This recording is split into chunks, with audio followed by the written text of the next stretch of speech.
Good afternoon, our dear viewers. This is MRU TV. For those who haven't subscribed, please kindly subscribe at the button below and like our MRU TV on Facebook and Twitter. I'm Nalianga Kellen to bring you the news. These are the headlines.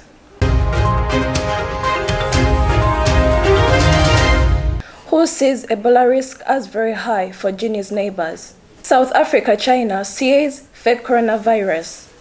Ethiopia releases media workers detained in Tigray.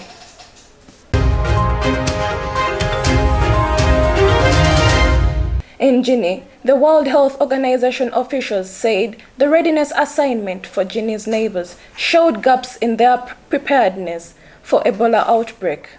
Let's get the story from Kaila Aloysius.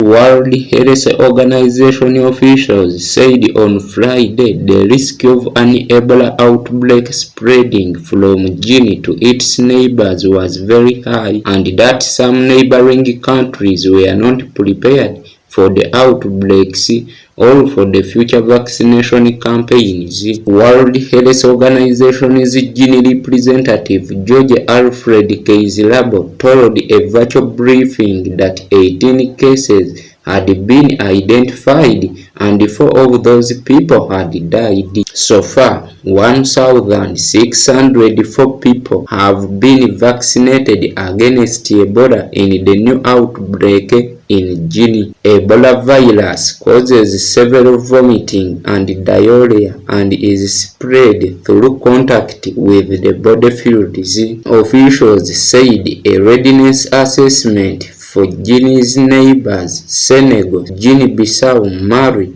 Ivory Coast, Sierra Leone, and Liberia showed gaps in their preparedness. The 6 neighboring countries to Guinea and conducted an assessment of readiness. 2 of the countries are not ready and 1 of their borderline, and there are 3 countries more or less ready. The World Health Organization's Region Emergency Director Abdul Salam Gai said by video conference from Guinea. He said none of the neighboring countries was completely ready to start Ebola vaccination should they be required in any case to begin vaccinating preventatively. Ebola vaccines, like some COVID-19 shots, requires ultra cold chain storage which prevents logistical challenges. Guinea received COVID-19 vaccine doses donated from China this week.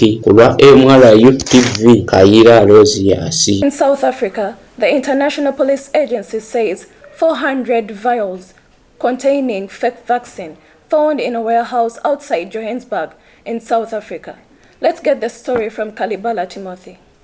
South Africa, China sees fake coronavirus vaccine. Interpol, International Police Agency, says 400 vials containing fake vaccine found at a warehouse outside Johannesburg in South Africa. Security officers in China and South Africa have seized thousands of counterpart does the coronavirus vaccine. The global police agency Interpol revealed. The International Police Force says in a statement on Wednesday that 400 vials, equivalent to about 200 and 400 doses containing the fake vaccines, were found at a warehouse in Gamston outside Johannesburg in South Africa, where officers also recovered fake masks and arrested 3 Chinese citizens and a Zambian national. Since COVID-19 reached the shores of South Africa, the government has adopted an integrated multiple-discipline law enforcement approaches, says Brigadier V.C. Naldo, South African National Police spokesman, according to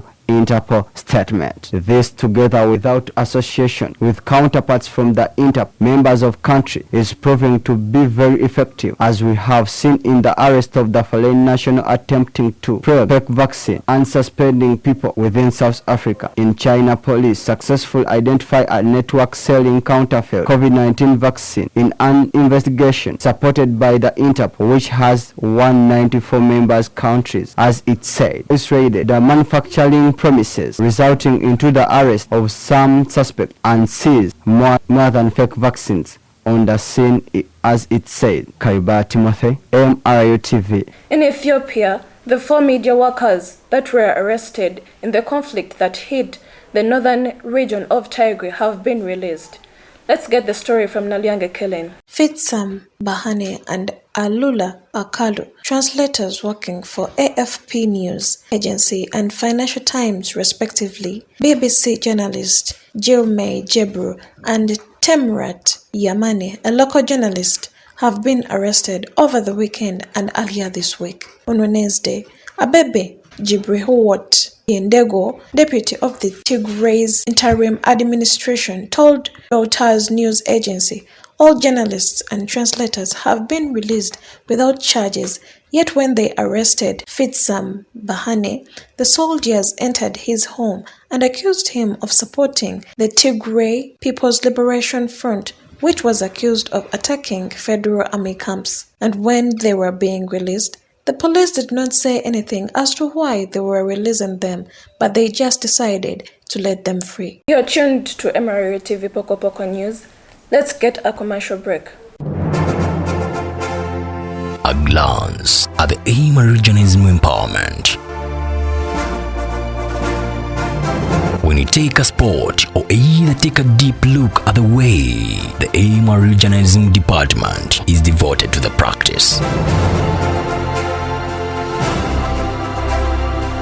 It is hands-on to every participant and backed by the well-stocked studios of Royal FM and Amarillo TV.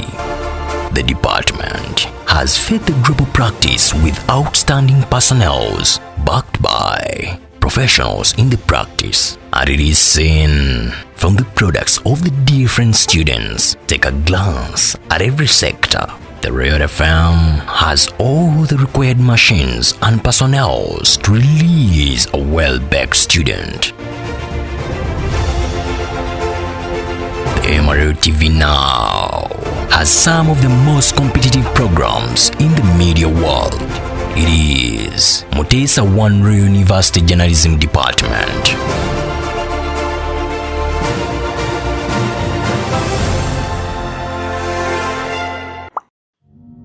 Welcome back from the commercial break.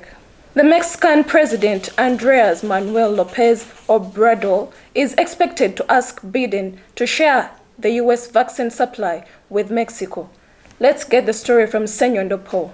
The Mexican President Andrés Manuel López Obrador is expected to ask Biden to share U.S. vaccination supply with Mexico. The newly elected President of the United States of America, Joe Biden, is expected to hold a vital meeting with his Mexican counterpart, Andrés Manuel López Obrador, on Monday to talk about issues like cooperation on migrations, joint development efforts in southern Mexico and Central America, COVID-19 discovery, and economic cooperations, according to White House statement. Speaking during his daily news conference on Monday, López Obrador said that coronavirus pandemic, which has killed more than 185,000 Mexicans, will be the main focus. Therefore said that the main topic of this meeting will be COVID and above all, the vaccine. According to the report made by unnamed Mexican official, López is expected to ask the U.S. for a loan of its vaccine supply, which will be paid back when Mexico receives the deliverance of vaccines. That is expected to arrive later in a year. Senyondo Paul, MRI TV. Yemen's Houthi forces fired a cross-border missile at the Saudi Aramco facility in Saudi Arabia's Red Sea city of Jeddah, but there was no immediate confirmation from the Saudi authorities. Let's get the story from Nabaselka Christine. Around 7 a.m., Brigadier General Yahya Syria, the spokesperson for Yemen's North Houthi rebels, said in tweet that a winged missile called Quad 2 successfully hit its target at Aramco facility in Jeddah. The same type of projectile was used in Houthis' last attack on oil company in November. The attack was a natural response to the brutal blockade and aggression on our dear people. Syria wrote, attached to his tweet was an aerial photograph with coordinates of what seems to be a distribution station in Jeddah. The same facility struck in November. The coalition aims to restore Yemen's internationally recognized government and stem what it perceives as Iran's growing influence in the region. The United States designated the Houthis as foreign terrorist group, and President Donald Trump a designation. The Biden administration said a aid group 1 it is revising aid groups. 1, it will worsen the grim humanitarian condition in Yemen. Christine Navasilka, MRU TV. The police and youths clash at Anthe's protest against police brutality after a video showed a police officer beating a man with a baton. Let's get the story from Najimba Grace. Police and youth crash at Athens protests against police brutality after a video showed a police officer beating a man with a baton. Greek police Athens have thought street battle with a youth protesting against an incident of police violence that prompted a widespread condemnation and put policing under the spotlight. More than 50,000 people marched on Tuesday in the capital city near the neighborhood. A mid-afternoon, a video on social media showed a police officer on the same area beating a young man with a baton during a patrol on Sunday to check that people were following coronavirus restrictions. Reporters said crashes broke out after a group of some 200 masked protesters headed towards a police station in Neaslin. Police fired tear gas and water cannon to disperse the youth who hurled Molotov rocks at them, setting rubbish bin at light. Television footage showed a police officer lying on the ground. He was later taken to the hospital with a head injury. Greek media reported. Najima Grace, MRU TV. You have been watching Poko Poko News at MRU TV. I remain as Naliange Kellen. Stay tuned.